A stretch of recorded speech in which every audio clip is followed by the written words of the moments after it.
Chief Blackwell just told us a few minutes ago, obviously this is not the way they wanted this week-long search to come to an end.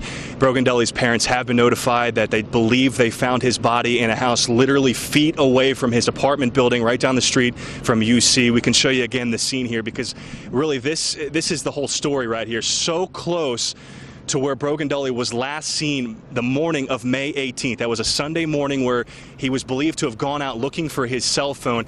Cincinnati police believe this was a self-inflicted death, meaning an apparent suicide inside of this vacant house. It's a darkly lit vacant house right next to his apartment building on East McMillan Street. So just a tragic night, as police did come out and say they do believe this is Brogan Dulle, the 21-year-old who's been missing now for going on 8 days. And they believe it is an apparent suicide. Jason, we're going to be here all night covering the very... Yeah, go ahead, Clyde.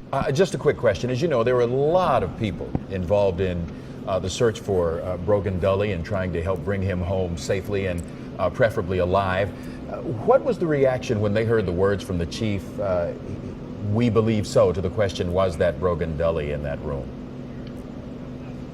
Yeah, I think you're asking what are the reactions from some of the volunteers. There's been a group of people, just onlookers, who have gathered. You know, obviously nobody wanted to jump to any conclusions, but just given how close this was, I think a lot of people just simply assumed that this was going to turn out to be something related to Brogan Dulle's disappearance. A couple people were in tears before the announcement was even made. Again, this is not the way people wanted this to end, obviously, at all. I mean, that's really goes without saying. It's just a sad night, but people were crying.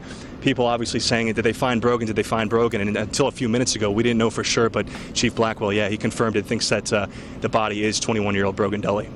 Jason, I'm wondering what finally led police to get into the house. This house was so close, and I know they said they searched outside, but what finally got them inside? Carol, that's one of the things that we were asking, is that it's so close and they've been looking everywhere, you know, going out a radius of 1.5 miles around Clifton. It was right next door in the apartment building. Why did they not look in there sooner? Well, the Hamilton County coroner told us that the searchers did look outside of the house. Obviously, they believe Brogan was inside, so they didn't look inside, but they didn't look in because it was locked up. Again, it was a vacant house we're talking about, a very dark at night vacant house.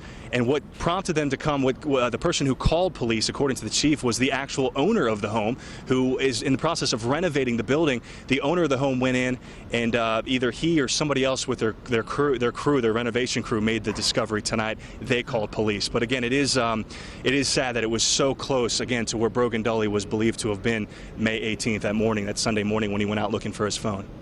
Wow. Have they transported the body yet to the hospital? Is the body still inside the house, Jason?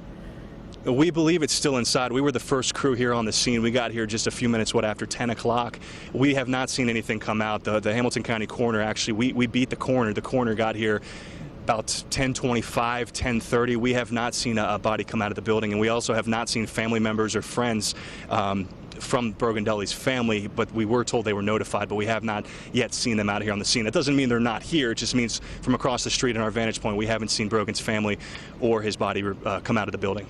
Jason, right quick, a point of curiosity. If in fact the building was locked so that police could not get in to search the premises, any indication as to how Brogan Dulle was able to get into that building?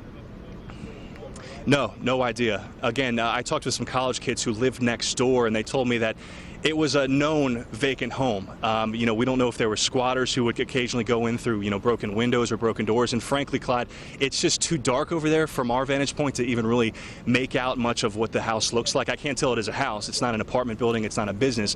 It is a house, but it's too hard to tell if there's broken windows maybe in the back, or maybe some of the kids, around the school had known that there was a way to get in and out and they had used the home before. But the coroner did say something very interesting. The question came up, can you tell how long he was in that house? And she said, well, they believe that he was in there dead as long as he's been missing. So what is that, about 7.5, 8 days now? So that's a very long time.